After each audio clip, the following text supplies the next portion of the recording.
Assalamualaikum warahmatullahi wabarakatuh. Selamat pagi Bu Afi, selaku dosen pengampu mata kuliah akuntansi keuangan lanjutan 1 kelas E013. Di sini kami dari kelompok 5 akan mempresentasikan mengenai teknik dan prosedur konsolidasi. Sebelumnya, izinkan saya untuk memperkenalkan anggota kelompok. Dengan saya, Rahma Oktaviani dengan NPM akhiran 221. Selanjutnya ada Eliana dengan akhiran NPM 052. Kemudian ada Andini Widyastuti dengan akhiran NPM 076.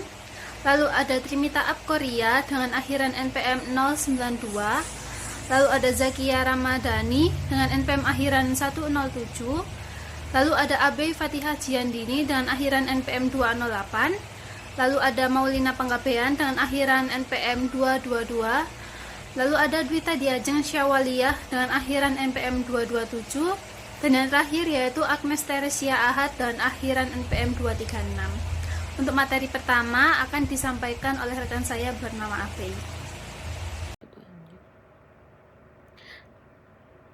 Materi pertama yang akan kita bahas adalah konsolidasi dengan metode ekuitas.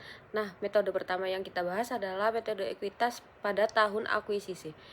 Laporan keuangan konsolidasi dihasilkan dengan menggunakan berbagai metode konsolidasi dan kombinasi penyelesaian dan eliminasi. Entry ini tidak akan berpengaruh pada akun buku besar induk atau anak perusahaan. Penyesuaian atau eliminasi kertas kerja mengubah jumlah yang disebutkan dalam kolom perusahaan terpisah sebelum akan dimasukkan dalam kolom laporan konsolidasi atau menghapus seluruhnya. Penyesuaian atau eliminasi akun atau saldo berarti bahwa jumlah yang tercantum dalam kolom perusahaan terpisah pada kertas kerja telah disesuaikan sebelum dimasukkan dalam kolom laporan konsolidasi atau dihilangkan dan tidak muncul dalam kolom laporan konsolidasi. Kemudian memberi label entry kertas kerja sebagai mengubah atau menghapus tidak diperlukan. Baris lembar kerja untuk mengendalikan bagian laba bersih konsolidasi dan laba ditahan akhir dicetak tebal yang menunjukkan bahwa penyesuaian diterapkan pada masing-masing akun pendapatan dan beban bukan pada laba bersih. Kemudian neraca konsolidasi mencerminkan saldo laba konsolidasi. Untuk menghitung jumlah neraca untuk saldo laba konsolidasi adalah sebagai berikut. Yang pertama, saldo laba awal konsolidasi akan ditambah pada bagian pengendali atas laba bersih konsolidasi atau dikurangi bagian pengendali atas rugi bersih konsolidasi. Kemudian akan dikurangi oleh dividen perusahaan induk, lalu akan menghasilkan saldo laba konsolidasi akhir. Bagian pengendali dari baris laba bersih ke bawah ke bagian laporan laba ditahan di lembar kerja tanpa membuat penyesuaian apapun dalam gaya kertas kerja dengan cara yang sama akan diturunkan ke bagian neraca dari baris laba ditahan di akhir. Menghapus pendapatan investasi karena tidak seperti konsolidasi atau baris yang ditunjukkan dalam akun pendapatan dari anak perusahaan. Laporan laba rugi konsolidasi memberikan rincian pendapatan dan biaya yang terperinci. Dividen dari anak perusahaan akan dibatalkan hanya karena merupakan transfer internal ke perusahaan gabungan. Banyak akuntan yang lebih memilih untuk mengeliminasi hanya persentase induk atas modal saham dan saldo laba anak perusahaan dan akan mengalihkan jumlah yang tidak dieliminasi secara langsung kepada kepentingan non-pengendali. Meskipun perbedaan ini semata-mata merupakan masalah preferensi, pendekatan yang digunakan di sini menekankan bahwa akuntan akan mengeliminasi semua akun ekuitas pemegang saham anak perusahaan dalam proses konsolidasi. Hal tersebut memiliki tujuan konsolidasi dalam rangka memilah-milah komponen pendapatan dan beban dalam melaporkan pendapatan konsolidasi. Materi selanjutnya adalah urutan entry kertas kerja. Nah, berikut merupakan daftar modifikasi dan penghapusan kertas kerja bertambah seiring dengan semakin banyaknya kerumitan konsolidasi dan mencakup hal-hal berikut ini. Yang pertama adalah koreksi terhadap ketidakakuratan dan kelalaian laporan induk dan anak perusahaan. Yang kedua, modifikasi untuk menghilangkan keuntungan dan kerugian antar perusahaan. Yang ketiga, pengurangan pendapatan anak perusahaan dan dividen serta pemulihan investasi anak perusahaan agar seimbang pada awal periode. Yang keempat, memodifikasi untuk pencerminan kepentingan non-pengendali atas laba dan dividen anak perusahaan. Yang kelima, menghilangkan investasi timbal balik pada saldo ekuitas anak perusahaan. Yang keenam, mendokumentasikan dan menyebarkan perbedaan nilai wajar, mulai dari langkah nomor 5. Dan yang ketujuh adalah hapus saldo timbal balik tambahan seperti pendapatan, pengeluaran, piutang, dan utang antar perusahaan, serta lainnya. Kepentingan non-pengendali awal dan bagian kepentingan non-pengendali dikurangi dengan dividen kepentingan non-pengendali. Adalah perhitungan yang digunakan untuk mendapatkan kepentingan non-pengendali yang ditampilkan pada neraca konsolidasi. Perhitungan tersebut akan menunjukkan kepentingan non-pengendali pada tanggal neraca dengan bagian kepentingan non-pengendali dan dividen yang mewakili presentase kepentingan non-pengendali akhir. Jika kepemilikan pada entitas anak meningkat, nilai wajar tercermin dalam kepentingan non-pengendali. Laba bersih konsolidasi dihitung dengan mengurangkan beban konsolidasi dengan pendapatan konsolidasi. Menurut GAAP, kepentingan non-pengendali harus diungkapkan sebagai bagian dari ekuitas konsolidasi. Materi selanjutnya akan dijelaskan oleh rekan saya. Selanjutnya yaitu metode ekuitas tahun setelah akuisisi. Di sini Pop Komution mempertahankan 180% kepemilikannya di SON sepanjang tahun 2017, mencatat pendapatan dari SON sebesar 344.800 untuk tahun tersebut. 80% dari laba bersih SON sebesar 500.000 dikurangi 54.000 amortisasi PAEN. Pada tanggal 31 Desember 2017, investasi Pop di akun SON memiliki saldo 209.600 US dollar, ditentukan sebagai berikut. Nah, di sini diketahui biaya investasi untuk 1 Januari itu sebesar 176 dan pendapatan dari SON sebesar 36.800 dan dikurangi dividen dari SON sebesar 24.000 menghasilkan 188.800 pada investasi pada anak. Selanjutnya itu pendapatan dari SON 2017 sebesar 44.800 dikurang dividen dari SON 24.000. Jadi investasi pada anak 31 Desember 2017 yaitu sebesar 209.600 US dollar. Di sini tidak ada kesalahan atau kelalaian atau keuntungan antar perusahaan yang berkaitan dengan konsolidasi, sehingga entry kertas kerja pertama adalah menghilangkan pendapatan dan dividen dari SON sebagai berikut. Ya, penghasilan dari SON itu sebesar 44.800 dan dividennya 24.000, investasi pada anaknya 20.800.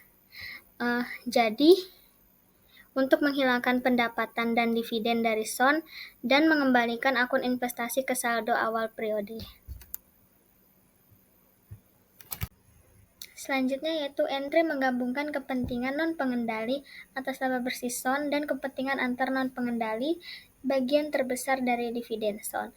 Nah, di sini bagian kepentingan non-pengendali sebesar 11.200, dividennya 6.000, kepentingan non-pengendali 5.200. Untuk memasukkan bagian kepentingan non-pengendali dari pendapatan anak perusahaan dan dividen. Selanjutnya, ayat jurnal menghilangkan investasi pada anak dan ekuitas pemegang saham anak sebagai berikut. Di sini beban pada paten sebesar 4.000. Ini untuk memasukkan amortisasi saat ini. Lalu yang terakhir yaitu entry kertas kerja akhir menghilangkan saldo utang wesel antar perusahaan dan saldo piutang karena jumlah tersebut bukan merupakan aset dan liabilitas entitas konsolidasi. Di sini ada wesel bayar pada piutang wesel sebesar 20.000. Ini untuk menghilangkan saldo piutang dan hutang timbal balik. Selanjutnya yaitu materi konsolidasi setelah akuisisi. Nah, konsolidasi setelah akuisisi ini berkaitan dengan penggabungan aset-aset yang dimiliki oleh Sun Company dan juga Pump Company. Nah, pada Latsol dijelaskan bahwa Sun melaporkan laba bersih sebesar $60.000 pada tahun 2017 dan mengumumkan dividen sebesar $10.000 pada tanggal 1 Juni dan 1 Desember. Nah, total saham yang dimiliki total dividen selama tahun 2017 yaitu sebesar $20.000.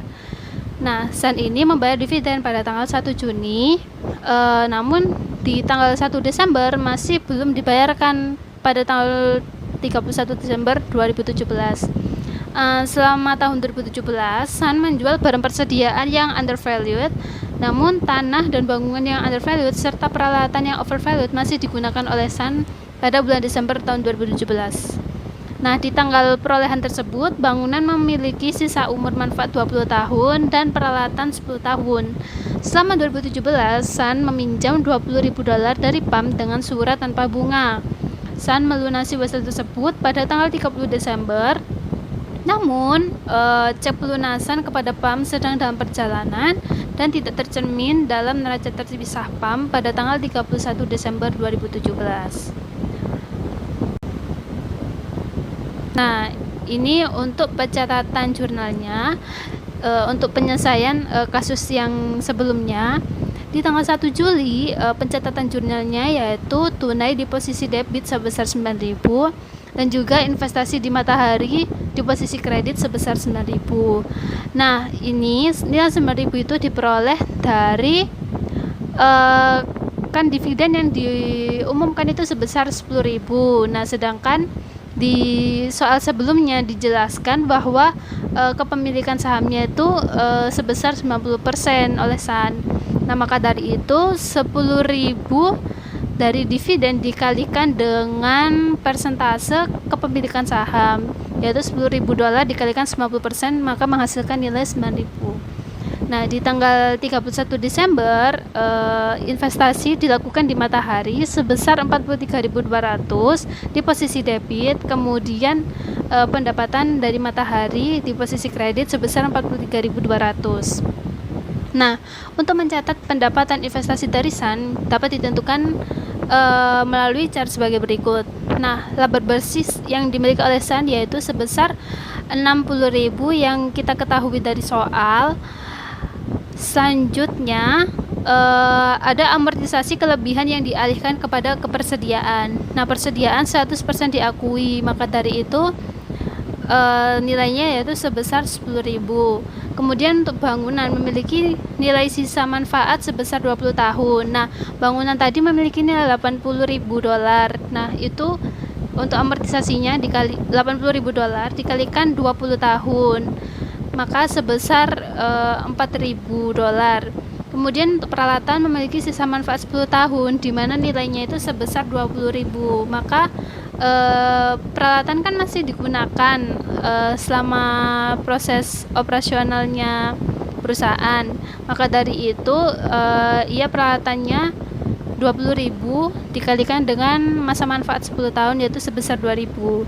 Kemudian laba bersih dijumlahkan dengan hasil amortisasi tadi menghasilkan $48.000. Jadi pendapatan yang disesuaikan dari Sun untuk bagian PAM di tahun 2017 yaitu $48.000 yang dihasilkan dari pendapatan tadi dikalikan dengan kepemilikan saham sebesar 90% yaitu Materi selanjutnya yaitu laporan arus kas konsolidasi dengan metode tidak langsung.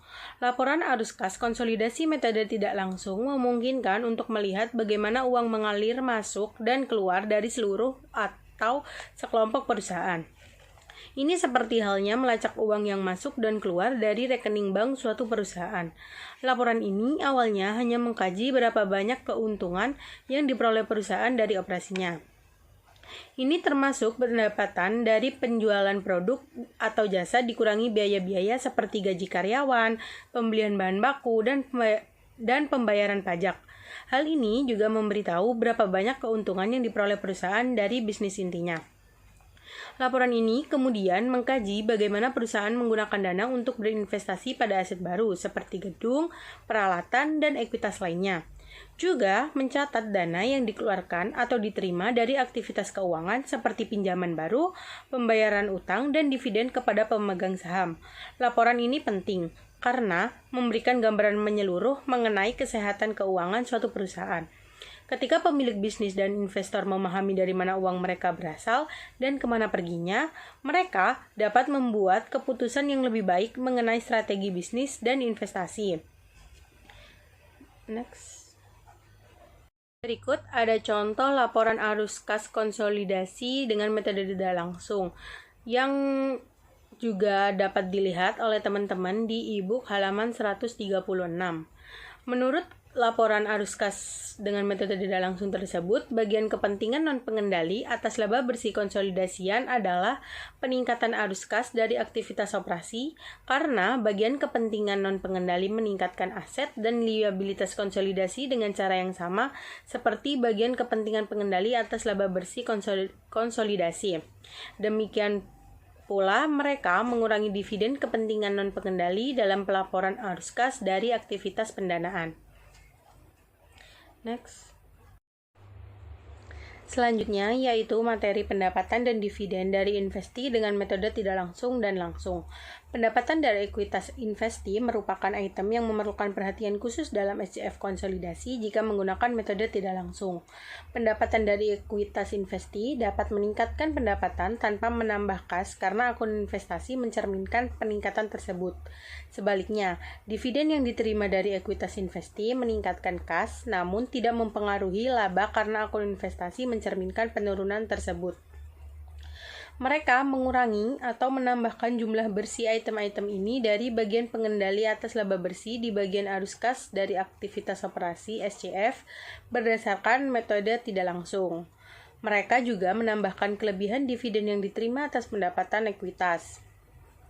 Mereka akan mengurangi kelebihan pendapatan ekuitas dan dividen yang diterima. Mereka juga hanya melaporkan dividen yang diterima dari investi ekuitas sebagai arus kas masuk dari aktivitas operasi ketika menggunakan metode langsung untuk menyiapkan SCF. Untuk materi selanjutnya akan dijelaskan oleh teman saya. Baik, selanjutnya di sini adalah laporan arus kas dengan metode langsung. Pada laporan arus kas konsolidasi dengan metode langsung, akun-akun pada laporan laba rugi yang melibatkan arus kas dari basis akrual ke basis kas itu tidak melibatkan kas dalam pencatatan yang mendukung arus kas. Metode langsung ini dinilai lebih mudah diterapkan karena adanya pencatatan arus kas aktivitas operasi dengan tambahan jadwal untuk merekonsiliasi bagian pengendali atas laba bersih, konsolidasi, dan arus kas bersih dari aktivitas operasi. Baik, selanjutnya di sini ada contoh dari laporan arus kas konsolidasian dengan metode langsung. Di sini ada laporan konsolidasian perusahaan POP dan anak perusahaan arus kas untuk tahun yang berakhir pada 31 Desember 2017. Seperti yang kita lihat pada gambar, di sini terdapat arus kas dari aktivitas operasi, terdapat arus kas dari aktivitas investasi, dan juga terdapat arus kas dari aktivitas pendanaan. Baik, selanjutnya di sini adalah menyiapkan lembar kerja konsolidasi. Menggunakan kertas kerja konsolidasi itu digunakan untuk menyiapkan laporan keuangan yang bermakna bagi entitas bisnis konsolidasi. Penyusunan laporan keuangan konsolidasi yang bermakna itu adalah tujuannya. Kertas kerja adalah alat untuk mengatur dan memanipulasi data. Gambar yang seperti yang kita lihat ini merupakan contoh lembar kerja dari konsolidasi. Di dalam lembar kerja ini, pertama itu kita bisa melihat terdapat laporan laba ruginya itu berapa. Setelah itu memasukkan laporan laba ditahannya itu berapa. Setelah itu kita memasukkan neraca keuangan, serta setelah itu kita menotal aset. Setelah itu terdapat akun hutang, kewajiban yang lain, modal saham, modal di setor lainnya, pendapatan yang disimpan, serta kita menjumlah ekuitasnya totalnya berapa. Selanjutnya akan dijelaskan oleh rekan saya. Baik, selanjutnya di sini kita akan membahas mengenai hasil analisis laporan keuangan perusahaan non-konsolidasi. Selanjutnya, kita akan membahas mengenai profil perusahaan PT Mayora Indah Tbk. PT Mayora Indah Tbk ini bergerak di bidang makanan dan minuman olahan, berdiri sejak 17 Februari 1977 dengan pabrik pertama yang berlokasi di Tangerang dan dengan target market wilayah Jakarta dan sekitarnya. PT Mayora Indah Tbk ini telah tercatat di Bursa Efek Jakarta sejak 4 Juli 1990 dan PT Mayora Indah ini memiliki dua klasifikasi produk yang berupa makanan, olahan, dan minuman olahan yang meliputi 6 jenis divisi yang masing-masing divisi menghasilkan produk yang berbeda namun tetap terintegrasi di dalam PT Mayora Indah Tbk. Sebagai salah satu fast moving consumer goods companies, PT Mayora Indah Tbk telah membuktikan dirinya sebagai salah satu produsen makanan berkualitas dan telah mendapatkan banyak penghargaan. Selanjutnya adalah profil perusahaan PT Cisarua Mountain Dairy Tbk. Cimory Group adalah produsen produk makanan dan minuman kemasan berbasis protein di Indonesia dengan pangsa pasar terkemuka di yogurt dan sosis premium. PT Cisarua Mountain Dairy Tbk ini didirikan pada tahun 1993 dan memproduksi olahan daging, produk susu, dan telur dengan berbagai merek termasuk Cimory, Kanzler, Besto, dan yang dijual melalui berbagai channel termasuk modern dan tradisional retail, food service, dan tim direct selling. Saat ini kantor pusat Cisarua Mountain Dairy Tbk berlokasi di Jalan Sentul nomor 101 Kampung Babakan Rawahaur, Kelurahan Sentul, Kecamatan Babakan, Madang, Kabupaten Bogor, Jawa Barat. Dan memiliki anak perusahaan PT Makrosentra Niaga Boga, PT Makroprima Pangan Utama, dan PT Java Egg Specialities. Baik, selanjutnya yaitu menentukan fair value untuk identifikasi net asset. Nah, pada PT Cisarua Mountain Dairy Tbk ini, teknik yang mereka gunakan yaitu teknik penilaian yang disesuaikan dengan keadaan dan data yang memadai. Nah, PT Cisaura akan memaksimalkan pasukan yang dapat dilihat dan akan meminimalkan masukan yang tidak bisa dilihat. Nah, penggunaan metode ini guna untuk mengklasifikasi aset dan liabilitas berdasarkan karakteristik dan risiko pada level hierarki nilai wajar. Sedangkan PT Mayora Indah Tbk ini, PT Mayora itu mengukur nilai wajar aset maupun liabilitas menggunakan asumsi yang digunakan pelaku pasar, yaitu pelaku pasar bertindak sesuai dengan kepentingan ekonomi yang paling baik. Nah, sedangkan pada nilai wajar aset non-keuangan itu PT Mayora memperhitungkan dari segi kemampuan pasar untuk menghasilkan manfaat ekonomi dengan aset yang paling terbaik atau dari harga pasar pada tanggal pelaporan. Selanjutnya akan dijelaskan oleh rekan saya. Baiklah, selanjutnya yaitu PT Mayor Indah Tbk. Sebagian besar kesalahan yang dilakukan dalam konsolidasi laporan keuangan akan muncul ketika hasil atau jumlah neraca pada laporan konsolidasi tidak seimbang. Nah, jika neraca konsolidasi gagal untuk diseimbangkan, setelah kita menghitung ulang totalnya, kita harus memeriksa masing-masing item untuk memastikan bahwa semua item telah dimasukkan. Nah, pada laporan posisi keuangan PT Mayor Indah Tbk dan entitas anak ini memiliki jumlah yang seimbang antara aset dan liabilitas plus ekuitasnya, dan laporan tersebut telah disusun dan disajikan sesuai dengan standar akuntansi keuangan Indonesia. Baik, yang selanjutnya adalah PT Cisarua Mountain Dairy. Nah, jadi dari perubahan atau kenaikan dan penurunan dapat diketahui bahwa aset naik dari tahun 2021 ke tahun 2022 sebesar 4.025.251.000 dan tahun 2002 aktiva naik sebesar 6.223.251.000 yang kemungkinan disebabkan oleh diperolehnya keuntungan atau laba pembelian aktiva tetap. Yang selanjutnya ada hutang. Hutang atau liabilitas jangka pendek dari tahun 2021 ke tahun 2022 sebesar 915.868.000 dan hutang jangka panjang naik sebesar 49.054.000 yang kemungkinan disebabkan oleh adanya pinjaman jangka panjang maupun jangka menengah pembelian barang secara kredit. Selanjutnya adalah modal atau ekuitas, naik dari tahun 2021 ke tahun 2022 sebesar 5.258.332.000 dan tahun 2022 modal naik sebesar 6.223.251.000 yang kemungkinan disebabkan oleh adanya setor modal pemilik penerimaan pendapatan. Baik, sekian presentasi dari kelompok 5. Semoga teman-teman dapat memahami yang telah kami jelaskan dan mohon maaf jika ada kesalahan dari pemaparan kami. Wassalamualaikum warahmatullahi wabarakatuh.